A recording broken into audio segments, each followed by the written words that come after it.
কৃষিভিত্তিক partner field school congress কর্মশালা রামগড়ে অনুষ্ঠিত।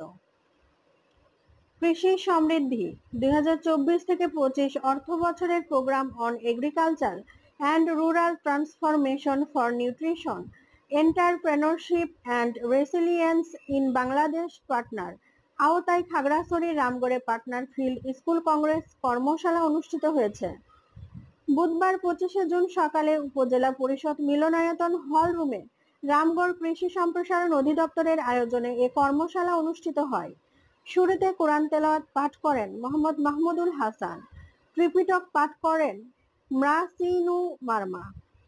উপসহকারী কৃষি কর্মকর্তা মোহাম্মদ শরীফ উদ্দিনের সঞ্চালনা ও উপজেলা সহকারী কমিশনার ভূমি ইসমত জাহান তুহিনের সভাপতিত্বে কর্মশালায় প্রধান অতিথি হিসেবে বক্তব্য প্রদান করেন খাগড়াছড়ি কৃষি সম্প্রসারণ অধিদপ্তরের উপপরিচালক মোহাম্মদ বাসিরুল আলম। স্বাগত বক্তব্য প্রদান করেন উপজেলা কৃষি কর্মকর্তা মোহাম্মদ সুমন মিয়া। বিশেষ অতিথি হিসেবে বক্তব্য প্রদান করেন উপজেলা সমবায় কর্মকর্তা ভারপ্রাপ্ত মোহাম্মদ জহির উদ্দিন, জেলা বিএনপির সহ সভাপতি হাফেজ আহমেদ ভুইয়া, পৌর বিএনপির সভাপতি জসিম উদ্দিন, উপজেলা কৃষক দলের সভাপতি কামাল উদ্দিন, রামগড় প্রেস ক্লাবের সভাপতি সাংবাদিক নিজাম উদ্দিন লাবলু।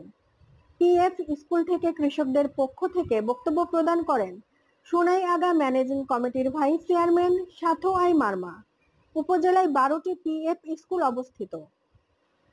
অতিথি হিসেবে উপস্থিত ছিলেন উপজেলা মৎস্য কর্মকর্তা মনোয়ার হোসেন, রামগড় ফরেস্ট কর্মকর্তা খলিলুর রহমান, উপজেলা কৃষি সম্প্রসারণ কর্মকর্তা সাকলাইন, উপজেলা জামায়াত ইসলামের সাধারণ সম্পাদক মোহাম্মদ আনোয়ার হোসেন, রামগড় বাজার কমিটির সভাপতি মোহাম্মদ জসিম উদ্দিন সহ কৃষি অফিসের কর্মকর্তা কর্মচারী, কৃষক কৃষানি ও সাংবাদিক বৃন্দ।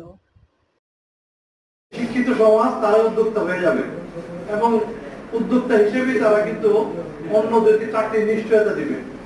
এই উদ্যোক্তাটা আমরা এই যে পার্টনার প্রকল্পের মাধ্যমে আমাদের যারা কৃষক ভাইরা আছেন, কৃষক কিষানি আছেন, তাদেরকে আমরা কিন্তু এই যে আপনাদের অনেক আমাদের রাজনীতির আমরা ইনশাআল্লাহ ঢাকা কৃষকদের মাধ্যমে খুব সহজে কিন্তু পৌঁছে দেওয়া যাবে। তো রামগড় উপজেলা আমাদের একসময় দেখেন যে পাহাড়গুলো কিন্তু একসময় অনাবাদী ছিল এবং পড়েছিল, কিন্তু এই আমাদের কৃষকদের বিভিন্ন প্রশিক্ষণের মাধ্যমে বা বিভিন্ন প্রযুক্তি সম্প্রসারণের মাধ্যমে